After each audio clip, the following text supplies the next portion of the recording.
Hey, what's up, y'all? What's up, y'all? Welcome to another live event that we got going on right now. How y'all doing out there? Is Ayize my aunt?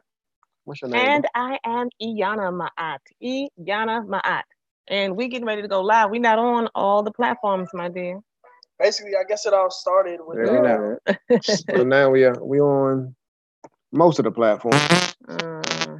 What's up, Facebook? What's up, Facebook? What's up, Blam Page? What's up, YouTube? What's up, Zoom? Hope everybody is doing good. Thanks for tuning in this evening, y'all. Today's topic is infidelity wrecked my relationship. 5 things that you must do after the affair. So what I want y'all to do really quickly is, if you know somebody that's dealing with infidelity in their relationship, please reach out. Share this video with them. We're about to get into it this evening because there's definitely some things that need to be done if you want to get your relationship back on the right track. So again, if y'all could do us a favor and share this video with somebody who you know might be dealing with infidelity, and you could put that thing on mute. I'm sorry. Really? What's going on, Dana? What's going on, Nicole? I think I saw Sham come in. What's happening, y'all? How y'all be? How you doing? This is a topic that many people have many opinions about. And all kinds of people try to talk about what they would do and what they wouldn't do. And, you know, if that happened to me, it's over. It's done. It's a wrap. I'm out. And I'm telling you what I know, not what my opinion is. I'm telling you what I know. It don't always be like that. No, it's really not that. It's really not that simple. And what you got going on? It's not that simple. It's not that simple? Because a lot of people do this thing. Yeah. And people want to fake, but I'm going to take it back for them. Remember the song? Y'all remember the song? Who know about this song? Hey, Washington. Hey, Janet. Some of y'all know about that creep. Creep. You remember the song? People used to get mad. They used to get mad about the song. People used to get in debates and be like, why y'all got a song about creeping? That ain't right. There's a lot of people out here that's creeping in their relationship. And the reality is that, you know, even if you're doing the creeping, it's important to know that you ain't got to always be creeping. So if you step out there, you can your relationship. It's like getting my beat on. Hey, Sham, that's what's up. Thanks for sharing the video, Sham. If you know of somebody who's dealing with infidelity, somebody who's, you know, engaged in some questionable behavior, share this video right here because we're going to share 5 things that you must do if you want to get your relationship back on track. And truth be told, y'all, I mean, we speak about this thing from experience. So tonight, what we're going to be doing is sharing some of our stuff, some of the things that we've experienced in our relationship. And in doing that, you know, hopefully you'll be able to give some enlightenment and edify your relationship. Yeah. And so the title was what? 5 things you must do after you've been keeping stuff on the down low. Why you put this in front of me? After the affair, my bad. 5 things you must do. And so for many of you, and I'm not saying there's anybody on tonight, some of y'all might keep it 100. Somebody might keep it 100 up in here. I hope somebody is willing to do that.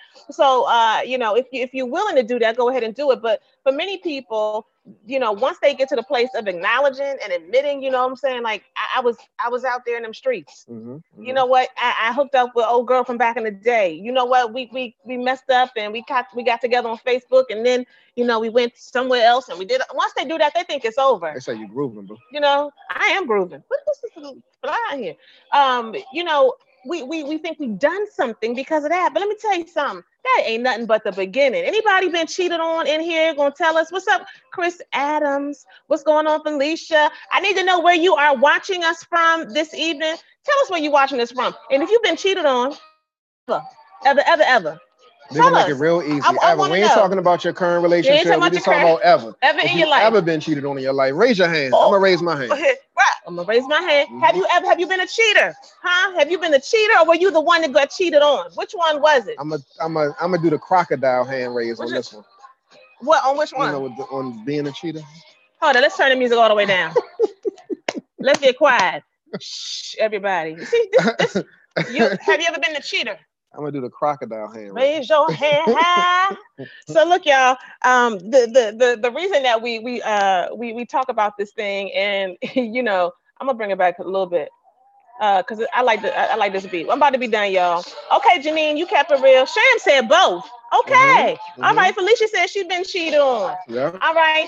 So I think this is important because sometimes we don't just want to keep it real. No, like, that's true. You know, why do we do that? Why we got so much shame and all that kind of stuff? You know what I mean? It's not that serious. No, it is serious. I'm gonna say it's not that serious. Yeah. What I'm trying to say, let me be clear. Let me clarify. What I want to say is that it's not that you cannot be real.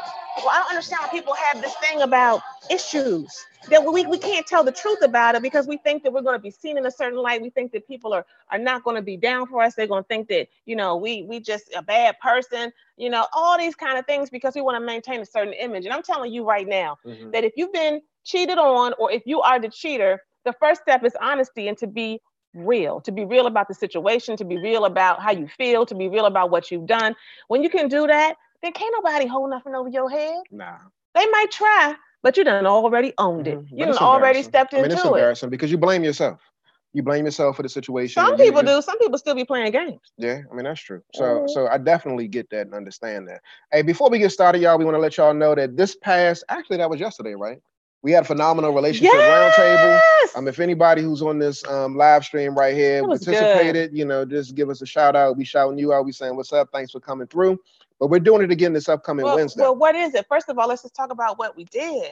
Oh, okay. Can I describe it? Yeah, please do. Because let me tell you something. I love doing groups. I love connecting with other people, right? I like talking to people and kind of hearing what people are dealing with and going through. I like sharing. I like that one-on-one connection. And so we decided a few weeks ago that we wanted to try something called Relationship Roundtable, where people will have the opportunity to come together with one another online and with us, and we just rap about whatever issues we're dealing with, whatever issues there are. And so we did that last night. We did it last night. We had our first relationship roundtable. I see some of y'all who were there last night on right now. It was awesome because people were able to get their stuff out. People were able to get feedback from other than just us, right? And it was a safe space. So I just want to let you know that we're doing it again. Yeah, we're doing it again. This upcoming Wednesday. This upcoming Wednesday next week, you can go to blackloveandmarriage.com/relationship roundtable, and you can get information on that. But this one is a little bit different. The last one was about general relationship stuff. This one right here, this one is about if you've been cheated on, you dealing with an affair, you dealing with some issues, you cheated back in the day, you're in a situation and you don't know how to get out. We want to talk to you, and we want you to be able to have the ability to come together with other people. You can come together in this thing one-on-one in this group setting, and you can have your screen blacked out. I just got to let people know that because people are like, I don't want to be shown. It's only 10 spots available, y'all. So go ahead and hop on to that. 10 spots. Hop over that if you're interested. But we're going to shout that out later on in this live stream as well. blackloveandmarriage.com/relationship roundtable. Yeah. So all right, here we go, y'all. 5 things that you must do after the affair. Infidelity has wrecked our relationship. I saw a couple of comments coming in indicating that, how can you really speak on this thing if you've never experienced it? And so let me just address that really quickly. I oftentimes have this gripe when it comes to people professing or attempting to do this work right here when it comes to coaching and counseling. Now, both of us, we're licensed therapists, so we do have the clinical knowledge when it comes to dealing with these issues. But what I also say, too, is that we got the personal upfront and close knowledge as well, because we've been in a relationship for over 22 years now, 15 years of marriage, 5 children, and both of us have been the victims and also the perpetrators of infidelity. And, I'm not proud to say that. But I do say it because I want to normalize the fact that you can experience it, get through it, overcome, and have a stronger relationship than you ever had before. I'm more connected with this woman right here, my queen, than I ever have been. I really am. And again, I wouldn't wish that anybody went through what we went through, but what I will say is that because we went through what we went through, we are stronger than we ever have been. So, So we telling you what I say when we started out, we telling you what we know. We're telling you what we know, and we're combining that with the what the studies say and what we actually have studied. So you're going to get all of that this evening. But there are some essential things that people just do not do. People just come all incorrectly. And like I said, people think that once we've gotten to the place where we have had a conversation, and I've told you what had happened, right? Then we're good, right? Like, I know that, I messed up, and I know that you might want to see my phone and blah blah blah, right? Like all this kind of stuff, and it's done. And then we start to get irritated. The person who has been the cheater starts to get irritated because the one who's been cheated on, has still got some issues, right? Yeah. And vice versa, the one who's been cheated on is like, I don't think you all the way right, right? Because they have some concerns. And so we want to help y'all out this evening. For those of you who are dealing with this, and it happened last week, last month, last year, 5 years ago. We have people come to us who have experienced cheating or infidelity in their relationship 5 and 10 years ago, and they are still struggling. Yeah. They're still struggling because that thing happened so long ago, but it was never resolved and addressed correctly.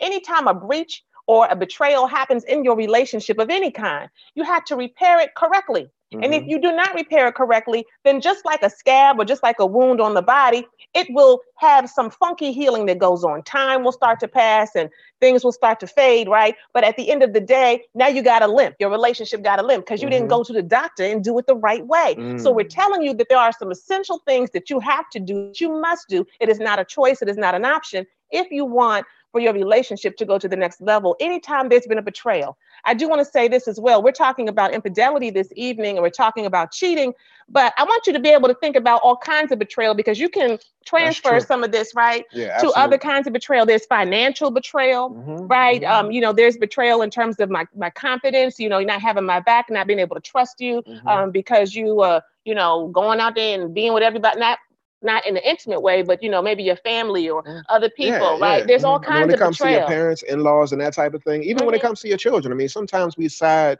and we align ourselves with our children, with our parents, and unknowingly we actually betray our partner because they expect certain things out of the relationship. So again, you know, it's important that you look at this within the broader context. Betrayal, it transcends the intimate relationship. It actually extends into all relationship dynamics that you experience. All right, let's get in with number one. Number one, get your pen and paper. Yeah, number one, y'all. So in order to repair the relationship after the affair, it's important, it's absolutely essential and critical that you first and foremost acknowledge the reality of your situation. So number one is acknowledge the reality of your situation.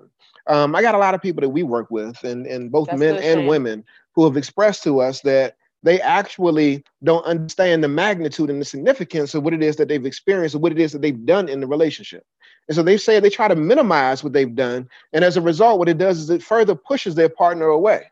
And so, again, you need to acknowledge the devastation, the trauma that you've caused in the relationship and how you've broken the trust. You've hurt your partner.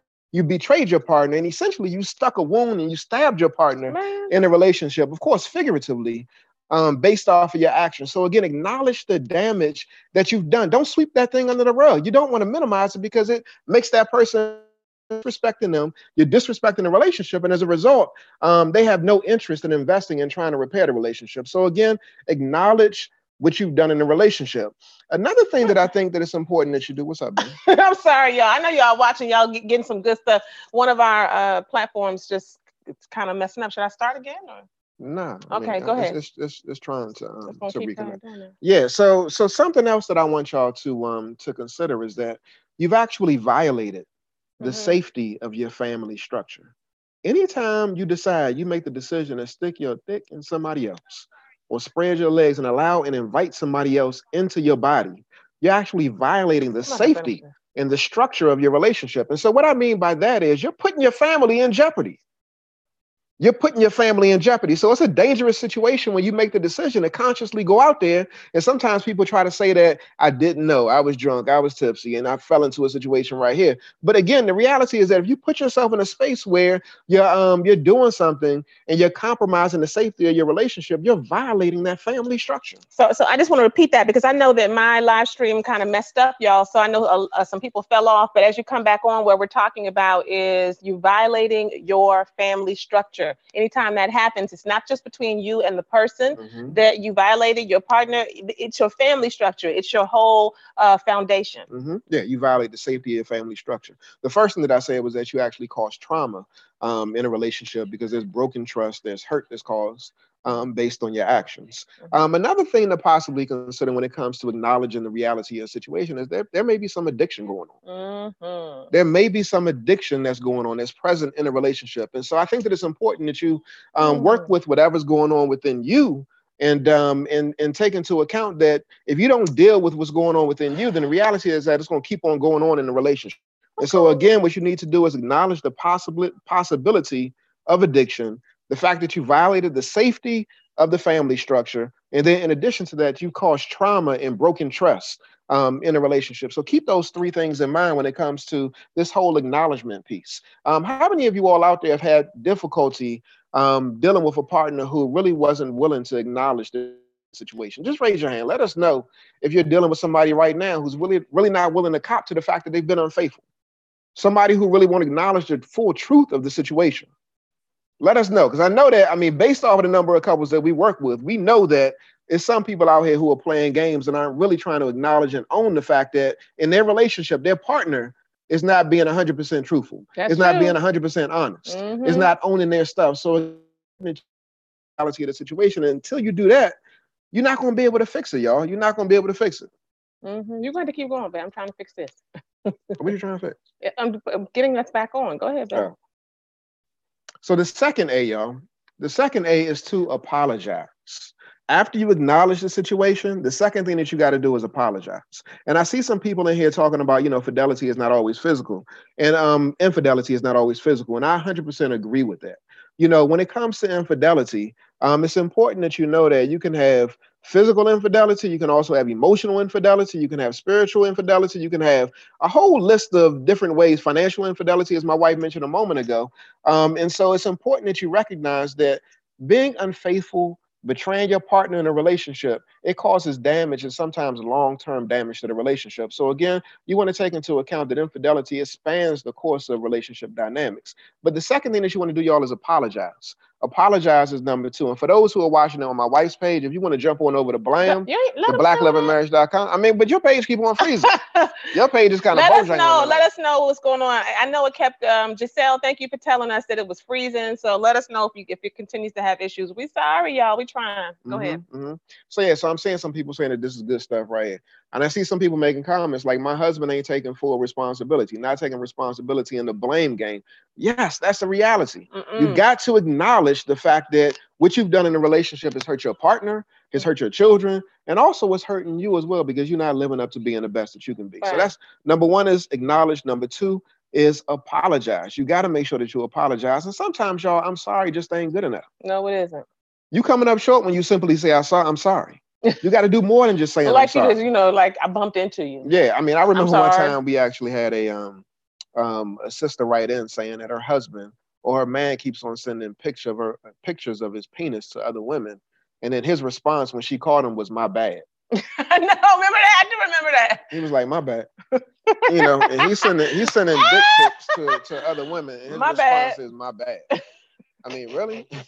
Really? Yeah. Yeah. So again, I'm sorry, my bad. It just simply ain't good enough to actually go through an appropriate apology process. What I would say is that it's important that you express your understanding of the impact that you've had on the relationship. So somebody said, how do you fix it when the other person has messed up? I think that's what you're asking, when the other messed up. And I'm assuming that what you mean by that is that it wasn't me who did something, it was them who did something. And so oftentimes we have a partner who is not really trying to get in position. And what we tell people when they come to work with us and they are coming after infidelity, we tell them to get in position. And so, you know what, I'll pause. I'm going to answer that question because that's actually part of number 3, ain't it? Yeah. That's part of number 3. So go ahead with number 2. We're going to finish this piece. So again, express your understanding of the impact. And again, what that boils down to is you acknowledging the reality of the situation and knowing that you actually impacted your family negatively.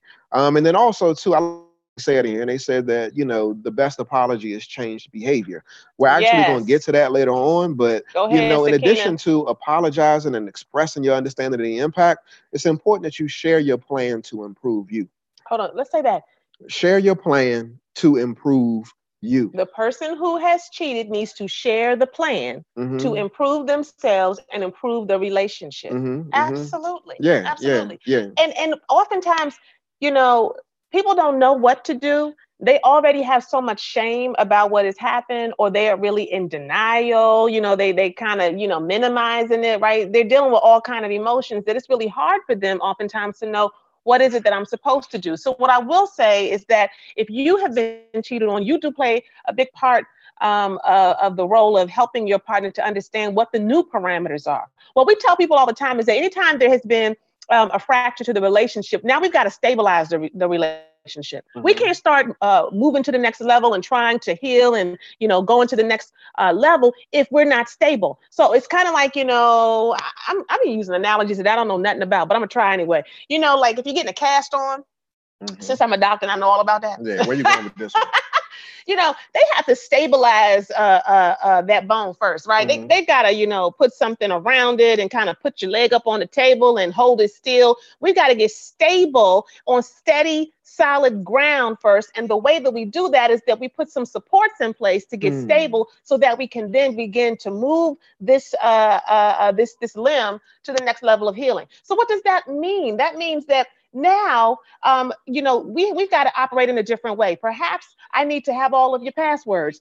Well, you're kind of like moving too fast today. Ooh, ooh, yeah. That's a part of that's further along the line. Okay, but I'm just saying. I'm just giving an example. I won't get into all of it. My point is that you have to play a role, sister, brother, whoever it is that's been cheated on. You got to play a role in making sure that you say what it is that you need.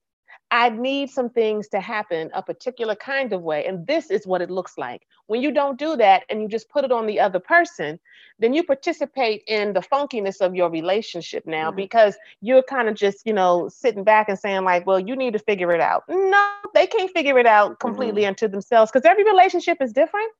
Every person is different, and the needs that you had prior to the infidelity and the needs that you have after the infidelity may be very different. Yes. They should be very different, right? And so you've got to give them a clue as to what that looks like. Yeah. So again, we're on number 2, apologize. An apology consists of really expressing your understanding of the impact that you've had on your partner, sharing your plan to improve you, and then lastly, in terms of apology, committing to not doing it again. That's a real tricky one right there because some people aren't necessarily willing to commit because they recognize the fact that it may be an addiction. They recognize the fact that there may be temptation flirting with them around the corner and they don't know whether or not they can control their impulses. I think that it's important to know that even if you're dealing with those challenges, what you need to do is still commit to the relationship and commit to your partner, because in doing that, what it does is it reinforces the reality that your relationship is the priority to you. And until you do that, why is your partner going to commit to you? So again, make sure you're sharing what your plan is to work on you, and then you're making a decision to commit to your partner and the relationship. I just got to shout out Janelle. Lord, Janelle said, my husband must be a little slow because I have all his passwords and he still cheats. Laugh out loud. You laughing, sis, but I have to say this. Sometimes, let me just be clear.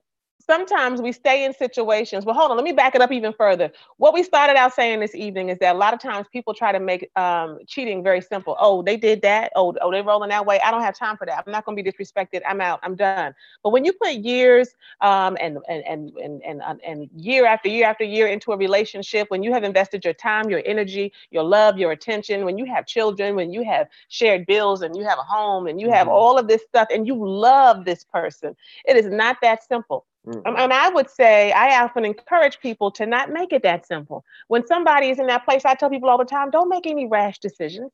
Just chill for a second. Chill for a second. You don't have to rush to any place of decision. You have to first figure out what am I feeling? Where am I right now? What do I moment? Because once you've been offended in this way, your first and primary responsibility is to take care of yourself. Because obviously your partner didn't take care of you, right? Yeah. They out there taking care of somebody else. So you got to take care of yourself. So that's important to know in terms of the fact that people do not need to have this false reality that, oh, if cheating happens, then I'm done. I'm out. That's just, people be talking that stuff. You be on Facebook typing that, getting memes and stuff. And I'm telling you what we know. People we talk to, men and women alike, they're like, we still up in here. Yeah. We working it through. We figure this thing out. Okay. So we're clear about that. At the same time, as I just go back to this comment that Janelle made, my husband must be a little slow because I have all his passwords and he still cheats. Here's the thing, y'all. Sometimes we got to pay attention, not to just what's being said. We got to pay attention to what's being done. And, at the end of the day, we've all heard this before. People treat you how you allow them to treat you. Even in the context of a loving, committed relationship with a person who got some issues and they got some addictions and they got all kind of stuff going on. Maybe they didn't have addictions. Maybe they just been doing this for however long. And you know, they're just doing it. You've got to set standards. You have to have boundaries. Absolutely. So you can't allow yourself, we're not trying to give people permission to just kind of be in this place where you're just the victim and, you know, no, you have to have courage. You have to have courage. I always tell people, if you're meant to be, you'll be.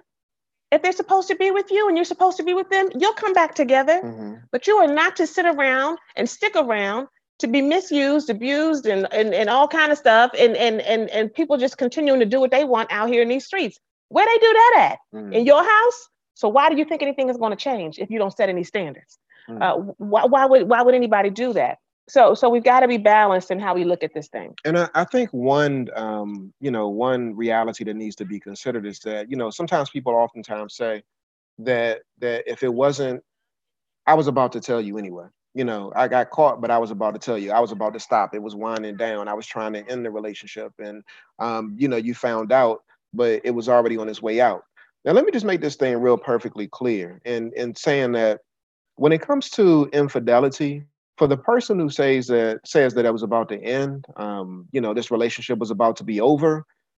The reality is that when you found out that they were actually betraying your trust, they were still in the relationship. And so there's no guarantee that they were about to end the relationship. So really and truthfully, like I say, that right there is a bunch of bull. It's really a bunch of bull because, you know, if you wanted to end the relationship, you could have already ended it a long time ago. And so when it comes to this whole piece about acknowledging, it's important that you know your why. Why were you even doing this in the first place? Mm-hmm. You know, what emptiness were you trying to fill within you? Because you did make a commitment to this person that you're in a relationship with. You committed to your spouse. So why did you make the decision to cheat on your spouse with this other person? It's not exclusively, and it may not be at all because of your spouse. What's going on within you that led you to a space where you made the decision that you're going to step outside of your relationship, step outside of your marriage? So, and then for you to say that I was about to stop, I got caught and it was about to end anyway. No, you were going to keep on doing it. The blessing is that you got caught. And because you got caught, now hopefully you'll stop. But if you don't address the reason why, even after you get caught, you're going to keep on going. So understanding why, acknowledging the reality of the situation is what needs to occur. Number one, in order for this thing to stop. It needs to stop. But you first got to acknowledge the reality of the situation. Mm-hmm. All right, Janelle, I said your name right. I love this question here. What if you don't? And what's up, Emmett? How are you? What if you don't know what you need or want to heal? What if you don't know what you need or want to heal? And then he says, it can be a situation where you're so broken that you're not sure what will make it better. I just want to honor the transparency in that question and the realness of that. The reality is this. Oftentimes we don't know. We don't know what's going on. We're so hurt. We're so in our feelings. We are reeling from what we've learned, what we found out. And it may not have just been something that happened last week. It might have happened a year ago. We still reeling. We still don't know because, you know, when we got some issues and we got some baggage that we brought with us, if you bump up against that and now you have betrayed our trust, Lord have mercy. Now I mistrust everything and everybody that comes my way. So what I will say is this. The person who's been cheated on, you got to allow yourself time and you got to allow yourself space.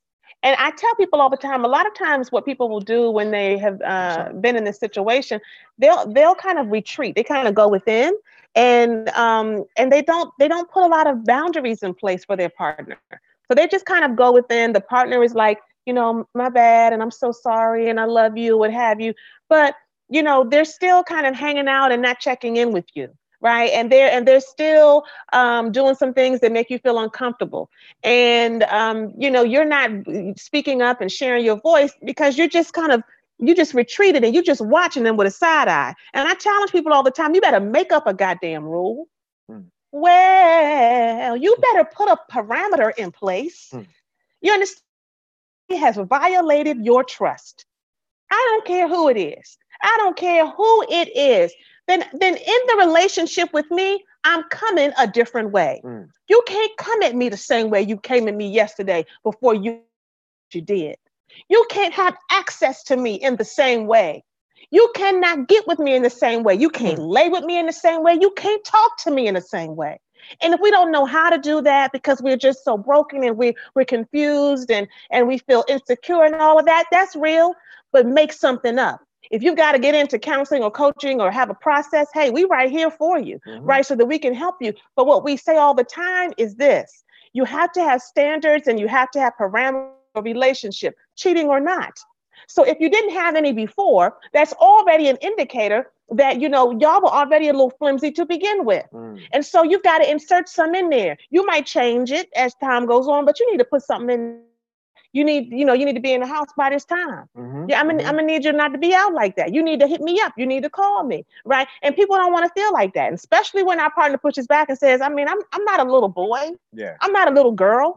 Like, why I gotta give you my passwords? Why I gotta check in like that? I mean, either you trust me or you don't. You got issues. You're insecure. All of that may be well and fine, but I'm telling you what I know. When you have been cheated on, you have the right, and not only the right, the responsibility to take care of yourself. Do you hear me? That's true. When you don't put a boundary up, then anything goes.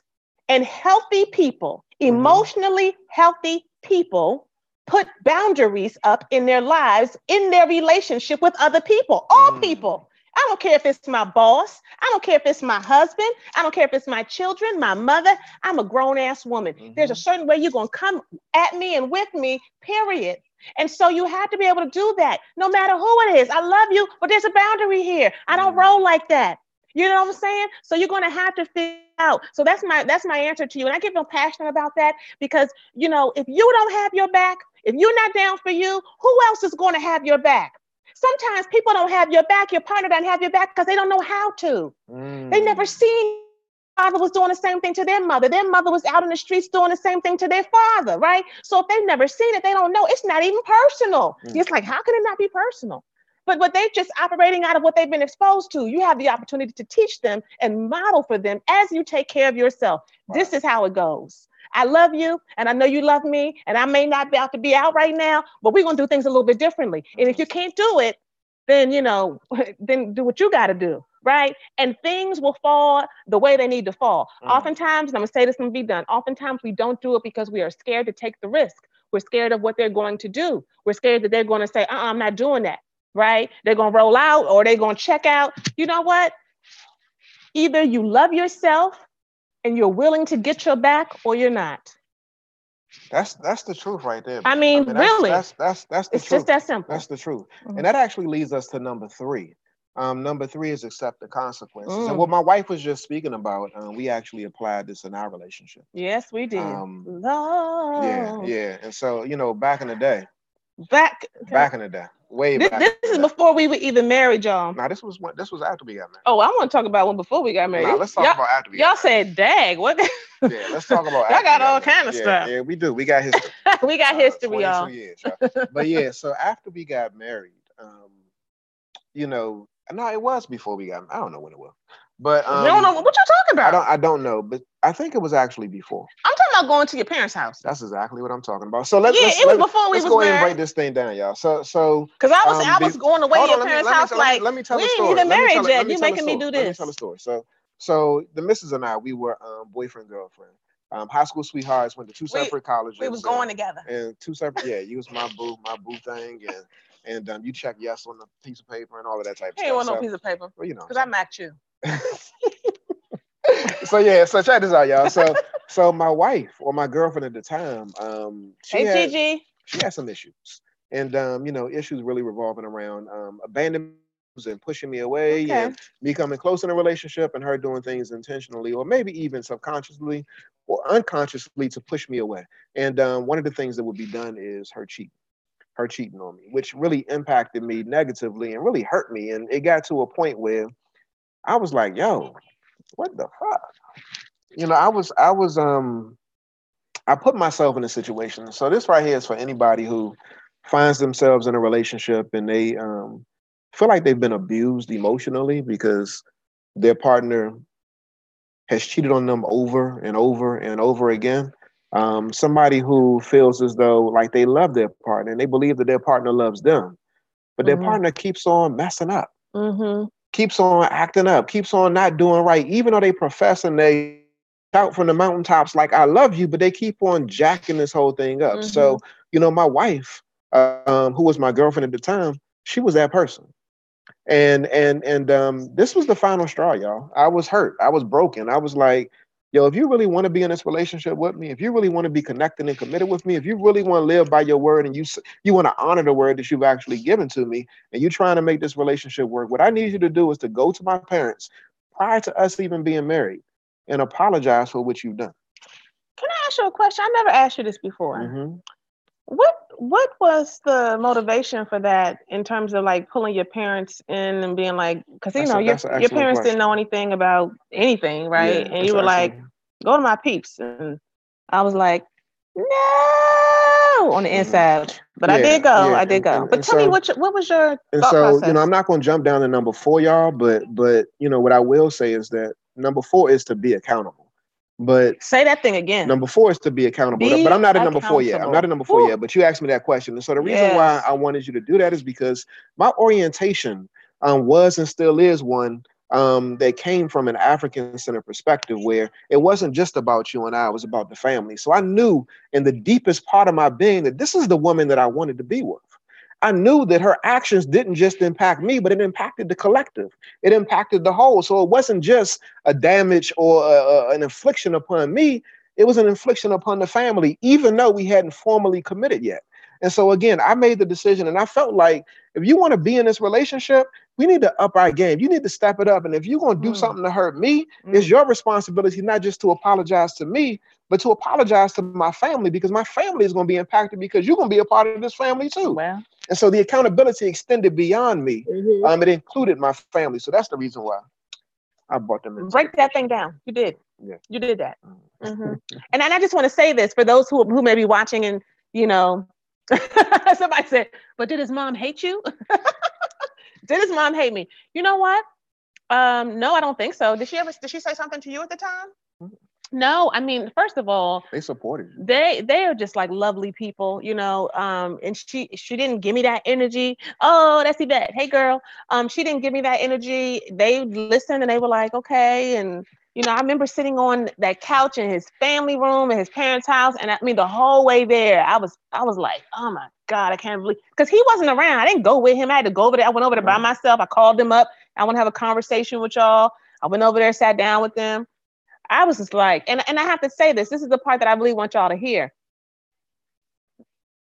I did it because I knew that was the requirement.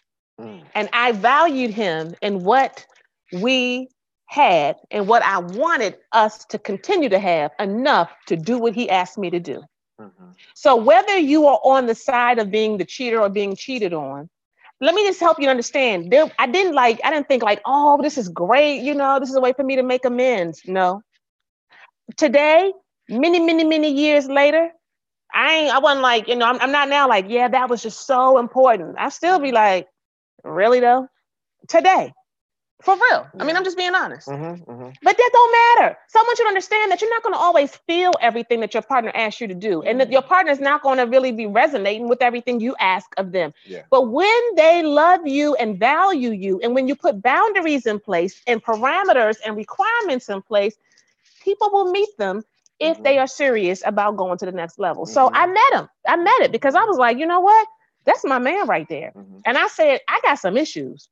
I need to go get my butt in therapy so I can figure out what's really real. Yeah. Why do I keep walking down this? Because I don't want to, but I keep finding myself in a certain type of situation. So it prompted me to do the work that I needed to do, to go get in some therapy and to just do everything that I could to make sure that this man knew I was serious about him and about what I wanted us to have. You understand? So we have to understand that this thing is important. Yeah. So when it comes to accepting the consequences, y'all, again, accepting the consequences is number 3. This right here is a really difficult one that people really wrestle with. Hold up. Can y'all give me some love? Because I went over his mama and daddy's house and was like, y'all just sitting there all quiet and stuff. Somebody said, I think I seen Twyla was like, I'm proud of you for doing that.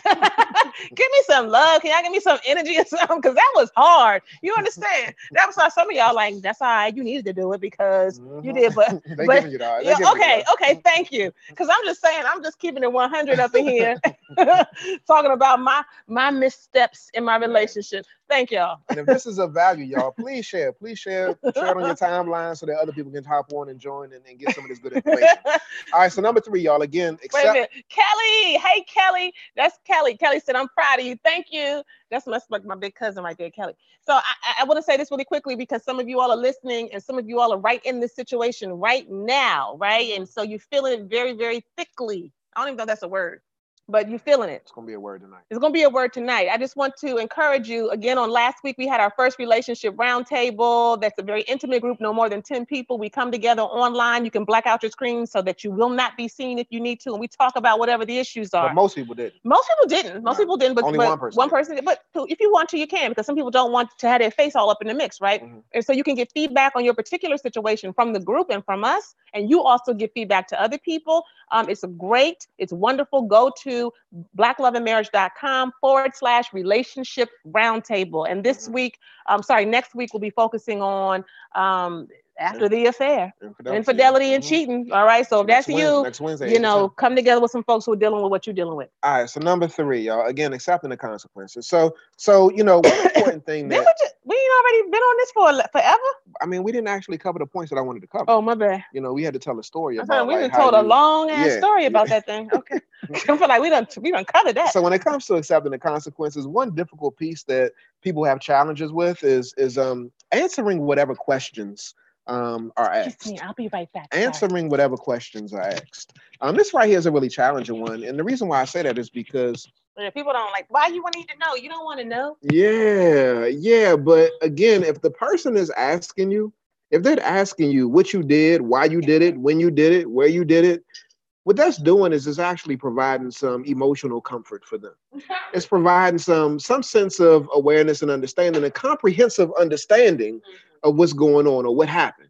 And so it's important that you actually be upfront, be honest, because this right here is a test in terms of whether or not you're willing to be upfront and honest and truthful for the duration of the relationship. Mm-hmm. If you can't tell the truth right now, when they're asking you the question, why should they expect you to tell the truth after the situation is done and over with? Mm-hmm. Why should they trust you anymore? Mm-hmm. So again, they're asking you why, they're asking you where, they're asking you with whom. And they want to know why, because again, what it does is it helps them to develop some sense of security, some sense of understanding, and helps to actually rebuild the trust in the relationship if you're willing to be truthful in that process. Now, I know a lot of y'all got issues with that. Some people only tell what they feel is necessary to tell. But what we often say, actually, what we always say is that if you've done something, you need to go ahead and share it. Mm-hmm. If you've done something, go ahead and let it out and share it. I'm mad at Dion. You're talking about you better go to the mother's house. Yeah, so we tell people that all the time. People say why would I tell some stuff? She don't know nothing about it. He don't know nothing about it. That's not the way to go. I'm not giving them the details, but let me tell you something. There was a time in my life. There was a time in his life when we came together and we sat down at the table of honesty, and he told me, what I tell you? Everybody you had been with, everybody you had cheated with, everything you did. I know you don't like when I say that, but you did what you did. I told him everybody I had been with, everybody I had done something with. And the point that I'm making to you right now is there can't none of y'all out there, nobody, nowhere, anyhow, anywhere, say nothing to him out in these streets or me out in these streets. You understand? Because we already have a certain level of connection, honesty, transparency that nobody can knock down. That's you understand? True. Because we did that. So I tell people all the time, they're like, why would you do that? Who does that? I'm like, we did it. Once it's done, it may get real stormy for a second, but once it's done, it's done. Absolutely. You understand? And now you all can work on going to the next level. All right. So the next one. We on the next one? This is number 4. Yeah, number 4. Number 4. This is my favorite word. One of my favorite words in the whole world. That's right, Jeanette. What happens in the dark will come to light. Yes, it will. Be accountable. So what happens in the dark will come to light in the example of diseases. So I'm lifting this up because some people, they try to cover certain things up, and they think that because they're doing stuff in the dark and they're doing stuff in secret, that they're not necessarily carrying that into their current relationship. And truth be told, like we work with, again, we're both licensed therapists. And so we work with couples who have brought some of their drama, some of their issues into their current relationship. And sometimes it manifests as a disease. Oh, a disease that you got like, from somebody else. Where you come up with the disease? But you're saying you give your partner. You think that you're being secretive, but you're giving your partner something that they don't have no business having. Exactly. Yeah. So here it is, y'all. Accountability. Accountability is really important. So your body will show it. So this is these are some of the examples of what I talked about earlier. You know, somebody asked, I think it was Emmett, he asked, like, what if you don't know what you need to heal? What if you don't know what to do? I'm telling you right now that even if you do not feel compelled to put boundaries and parameters in place that are very clear and are very specific, you need to do it anyway. You don't have to feel it, okay, to do it. Sometimes we don't have practice with that. We don't know what that looks like. The Burwells are in the house. I saw Michael earlier. Hey, I see you, Lola. So I think it's important to put boundaries in place by holding your partner accountable. What does that look like? That means passwords to phone, making sure that you check in a certain amount of times when you're out or in a given day, right? Or if you've been out for a certain amount of time, you need to just check in. You know, let me just say something about checking in. You know, that should be something that you should touch in with your partner on a regular basis anyway. Absolutely. I mean, do we not do this all the time? We do. We do. We probably people will probably say we do it too much. We overdo it. I remember I used to work at a school back in the day, and people would be like, "Is you on the phone with your husband again? Like, for what? What are y'all talking about?" You know. They'll be like, we still be having them high school conversations. Like we be sitting on the phone, and sometimes it's just noise. It's just like silent. Yeah, it'd be quiet, empty space. Y'all know about that? How you be on the phone and you just be hearing the phone move around because y'all doing stuff. And it's like you just on the phone. We still do that, right? And then we get frustrated. We're like, man, bye. All right, we ain't talking about that. We ain't talking about no. We just listen to each other breathe. Yeah. We just breathing on this phone. The point is, y'all, you want to connect in. You want to connect in with your partner. So connecting in by checking in is important. Schedule. Say something about the schedule. What did you? Yeah, I mean, just letting your partner know, like, if you're gonna be accountable to your partner and to the relationship, you know, it's important that you let your partner know where you're gonna be. Yeah. Where you're gonna be, when you're gonna be there, who you're gonna be there with. Ayize, I'm grown. Why I gotta let you know where I'm at? Where I be at? You're grown, but you also fucked up. You know, and you're trying to get in alignment. You're trying to get information. And so, you know, in order to do that, you might have to, like, you know, let your partner know with your Google Calendar or whatever it is, so that they know where you are, when you're going to be there. And let me just say this too. For the person who thinks that they can control their partner by knowing all of this information and they can prevent their partner from cheating, no, that's not going to happen. You can't stop a person who's determined to cheat. If the person is committed to cheating, they're going to cheat regardless of whether or not you have the passwords, whether or not they check in, whether they have their schedule. If they're going to do it, they're going to do it. But for the person who's trying to repair the relationship, the person who's trying to work on their relationship and reassure their partner and let them know that I'm committed and trying to make this thing work, then what you'll do is you'll do these things that we're speaking about. You'll pretty much avail yourself to your partner and you'll say, like, here's my passwords, here's my schedule, here's, you know, I'm checking in with you.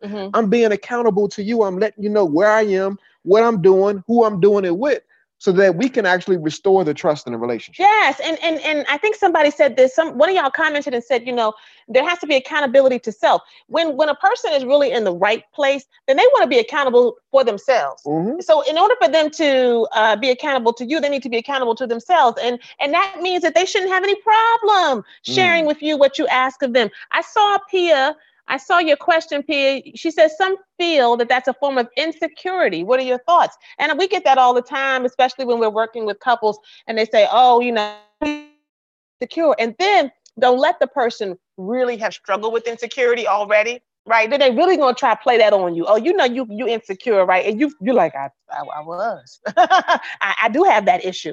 It doesn't matter.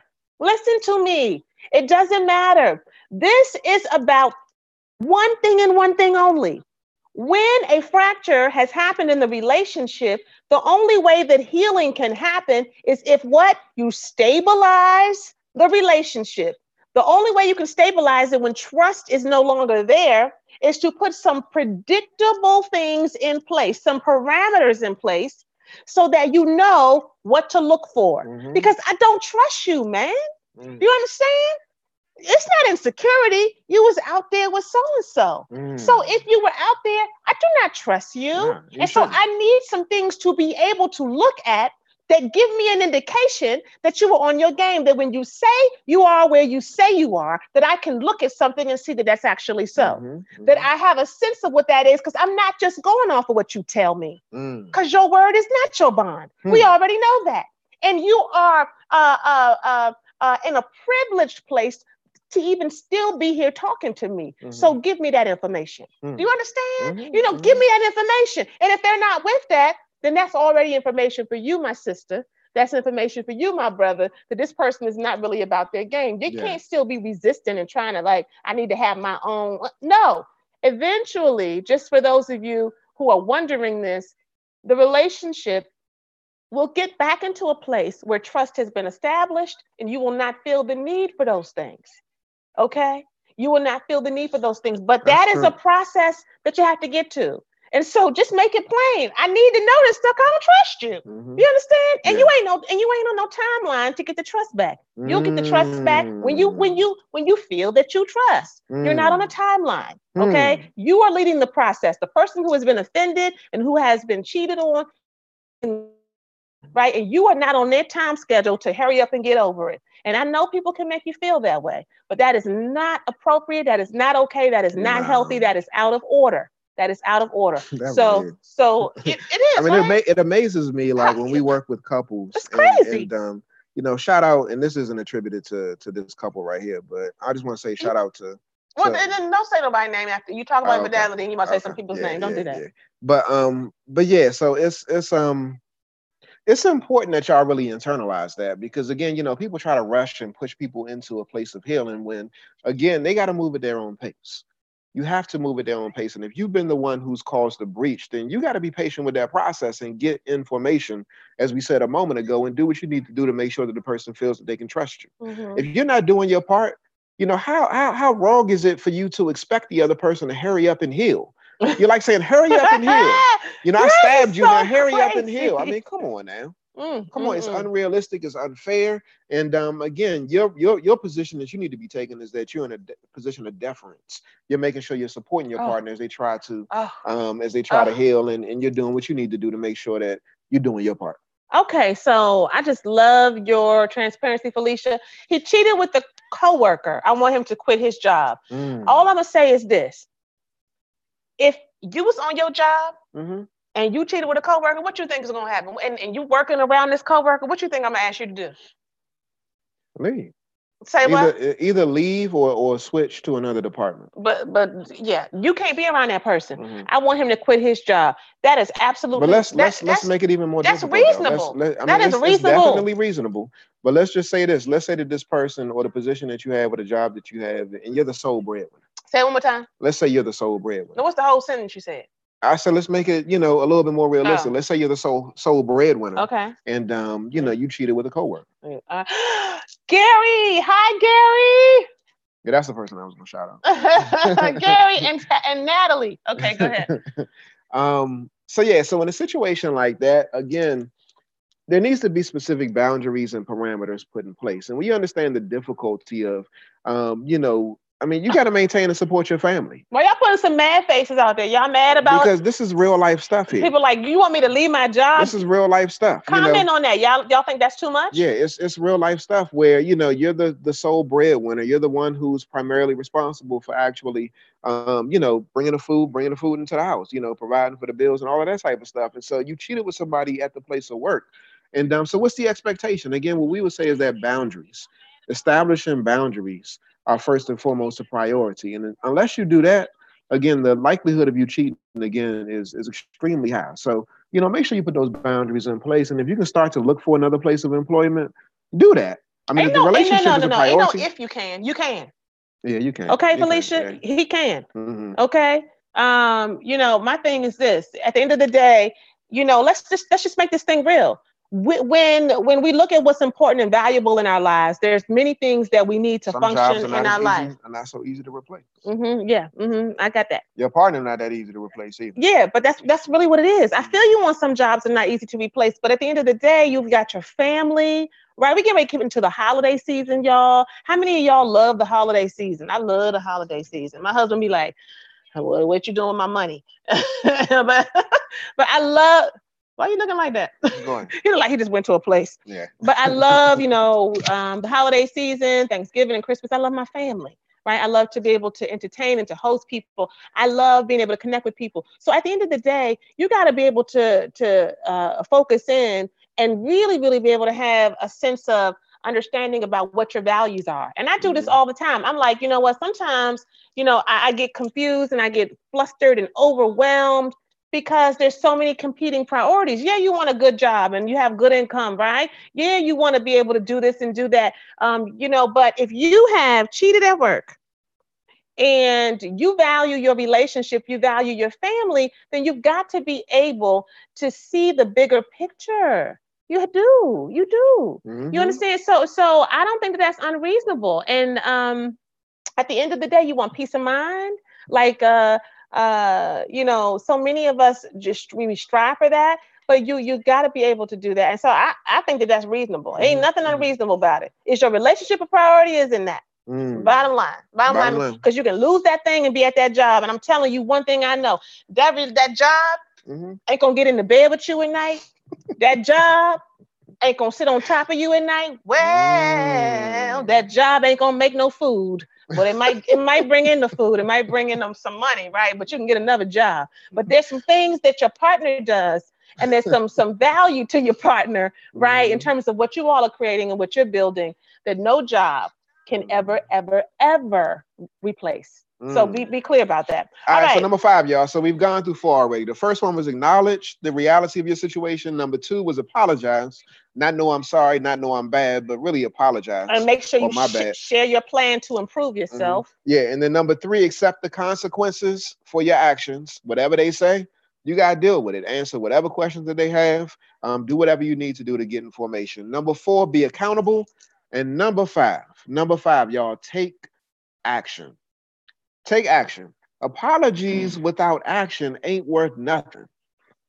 They really not. Apologies without action ain't worth nothing. What? And Marlene, I feel you, sister. She said people need to learn how to control themselves. Hussies on every job. That's right. This is true. Because when you go to the next job, it's going to be another hussy right there waiting for you. So that's true. We got to learn how to control ourselves. All right, go ahead. So it's important that you take action.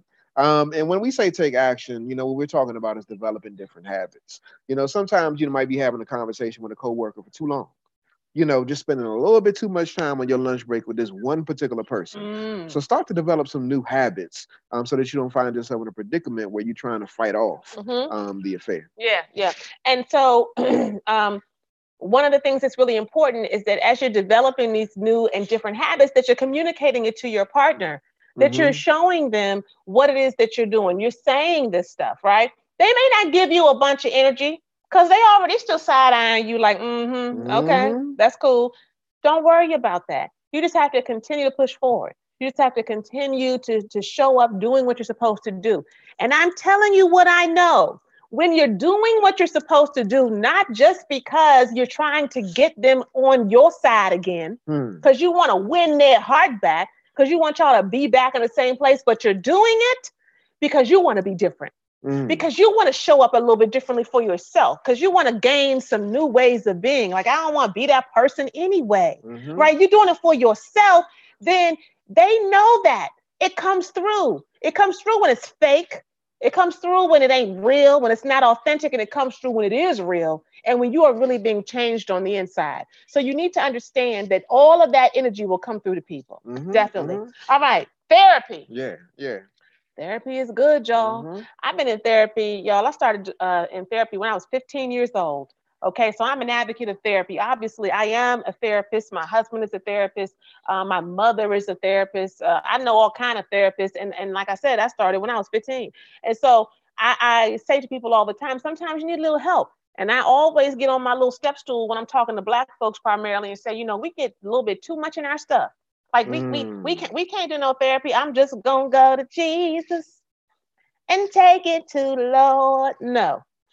Okay. We're gonna have to stop some of that. Okay, because sometimes we need help so that we can you know, figure out how do we get over this hump in our life, because we have our own baggage, we have our own stuff that we're bringing forward in terms of our upbringing, in terms of the things that we've been exposed to, in terms of the things that we think are right or wrong. And now we have another person that's in the mix, right? So we got to be able to get that mess out the way. It's okay to get help. Yeah, it's okay to get help. And I am going to do a shameless plug right now and tell you that you can go to reallovehelp.com and you will find some options for you. You will find some options, because my husband and I do believe that we offer a particular kind of intervention that helps people, because not only are we licensed therapists and relationship coaches, but we're doing this thing. We are married and we're doing this thing. So you can go to reallovehelp.com and get some advice and some intervention from a man and a woman. And that makes a difference. It definitely makes a difference. So therapy is important. And then new friends. Yeah. Let me just say this real quick.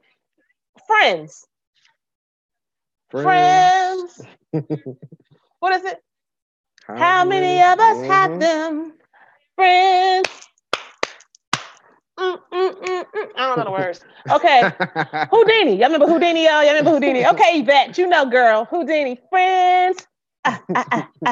So look, at the end of the day, sometimes you gotta get some new friends. Okay. And a friend, let me tell you something, a friend of mine, if he's a dude, he's a friend of my husband's. You understand? Yeah. A friend of his, if she's a woman, she's a friend of ours. Oh, absolutely. Absolutely. And so we got to examine some of the ones things we can depend on. Oh, hold on. Who told us that? The ones I already know it, but you know. I don't even know what it is. Y'all heard me? That was weak.